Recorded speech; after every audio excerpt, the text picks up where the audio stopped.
মালয়েশিয়ায় অবৈধ প্রবাসীদের বিরুদ্ধে চলমান অভিযানের অংশ হিসেবে সেলাঙ্গর রাজ্যের সেলায়াং বারেরু এলাকায় বৃহৎ অভিযান পরিচালনা করা হয়েছে। শনিবার রাত ৮টায় সেলাঙ্গর রাজ্য নিরাপত্তা পরিষদের সমন্বয়ে শুরু হওয়া এই অভিযানে নেতৃত্ব দেন মেন্তরি বেসার দাতুক সেরি আমিরুদ্দিন সারি।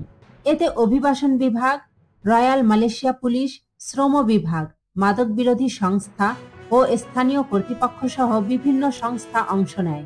অভিযানে ১১১৬ জনের নথিপত্র যাচাই করে ৮৪৩ জনকে আটক করা হয়, যার মধ্যে ৩৫ জন নারী।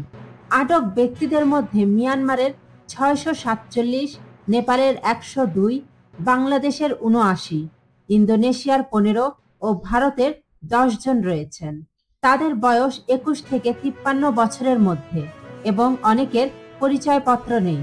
কেউ কেউ পাসের শর্ত ভঙ্গ, অতিরিক্ত সময় অবস্থান ও ভুয়া কার্ড ব্যবহারের অভিযোগে ধরা পড়েন। অভিযানে উপস্থিত ছিলেন অভিবাসন বিভাগের উপমহাপরিচালক দাতুক লোকমান এফেন্দি রামলি ও সেলাঙ্গর পুলিশ প্রধান দাতুক সাজেলি কাহার সহ বিভিন্ন কর্মকর্তা।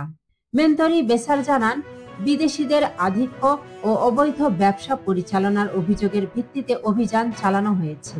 তিনি স্থানীয় নিয়োগকর্তাদের সতর্ক করে বলেন, অবৈধ কর্মী নিয়োগ দিলে মালিক ও কর্মীর বিরুদ্ধে ব্যবস্থা নেওয়া হবে।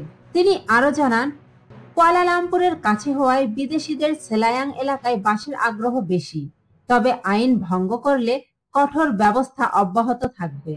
অভিযান চালানো হচ্ছে immigration act ১৯৫৯/৬৩, passport act ১৯৬৬, immigration regulation ১৯৬৩ ও অ্যান্টি ট্রাফিকিং অ্যাক্ট ২০০৭ অনুযায়ী।